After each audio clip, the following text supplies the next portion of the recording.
UFO Abduction, also known as the McPherson tapes, is a 1989 sci-fi horror film, or you could call it the first found footage film in the genre. It's written, produced, and directed by Dean Aliato. It was made for a budget of $6,500 and runs for 66 minutes long.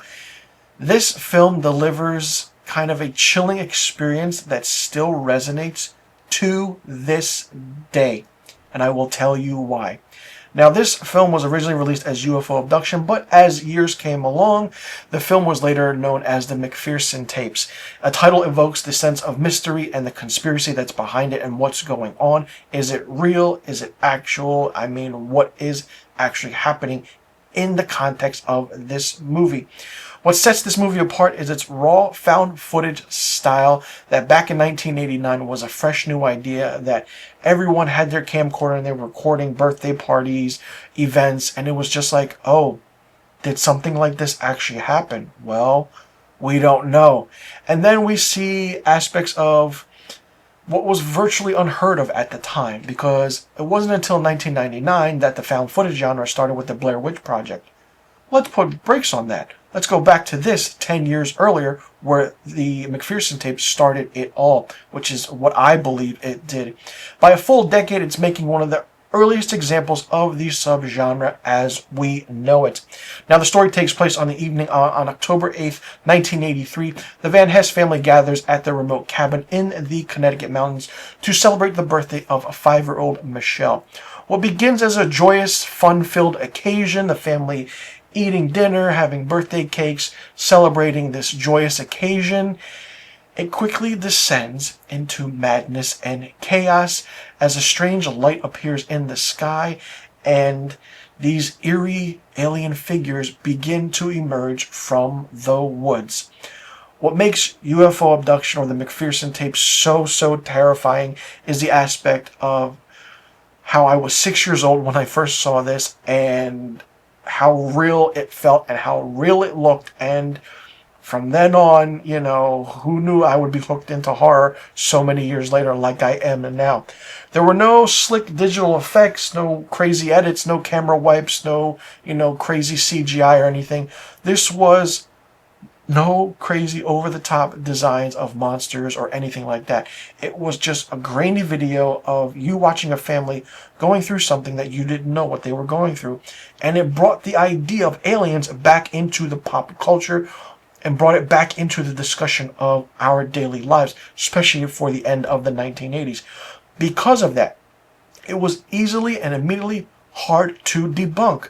You didn't know if it was fake, because especially back in the 80s and 90s, the authenticity of things is exactly what we didn't know if it was true or not.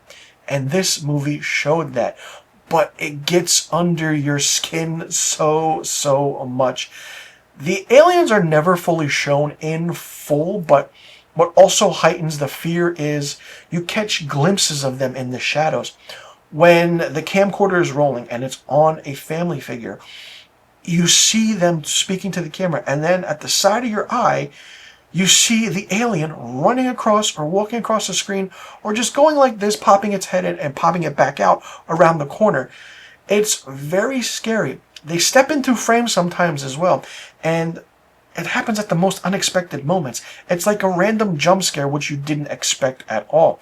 And then the way it's shot with handheld VHS style camera work hasn't been seen in a very long time. They've duplicated it so many times in Hollywood, but with what the McPherson tape has done and what the Dean Aliato has done was something out of the ordinary, because it makes you feel like you're watching something that you were never meant to see. And it plays on that psyche as well. One of the most effective elements of this film is using lighting. The natural lighting it uses, especially with scenes where things are lit by candles. It's just the candlelight, the flashlights, the ambiance of the room light, and then when they go out to see the spaceship, you see the light from the spaceship. Then you see the woods. It's like the trees are just like towering over them with these miniature aliens, and it's just absolutely crazy. It adds to the raw and even the claustrophobic atmosphere of what is going on. The psychological toll that this movie takes on you is just felt so deep that when you're young and you watch this, you don't know what to expect and you don't know what's going on at all. One eerie thing that stands out is a scene that stuck with me in a long time, and I'm still talking about it, is a scene that involves the mother, Ma, silently staring into the camera in a comatose state. It's unnerving in ways that it just lingers with you, because it lingered with me because I'm speaking about it right now in this review. There are even moments when you see the alien spacecraft, and because of how naturally it starts and how it's done and how it's shot, you start to question it. Is this actually really a home video that someone took of an alien encounter, an alien abduction? Whether you want to call it, if it's real or not real, the lack of aspects of the music, the tonality, only amplifies the truth and the scariness of this movie.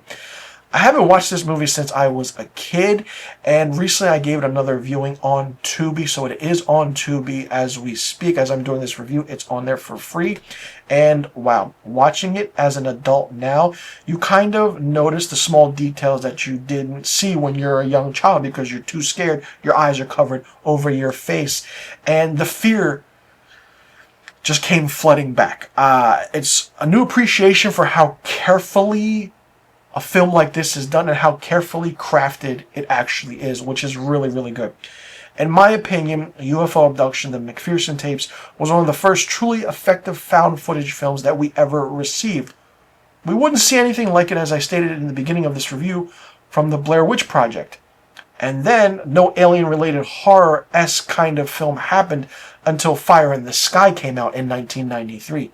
That's another topic of that movie about alien abduction or the alien genre. This, ladies and gentlemen, is a masterpiece of sci-fi horror filmmaking that needs to be talked about way more than ever, because if you've never seen it, do yourself a favor, check it out, because it's one of those sci-fi horror films that is very underrated. It will leave you with unforgettable imagery, imaginations, and what if this is something, and what is it that really happened, and is something like this? Could this happen?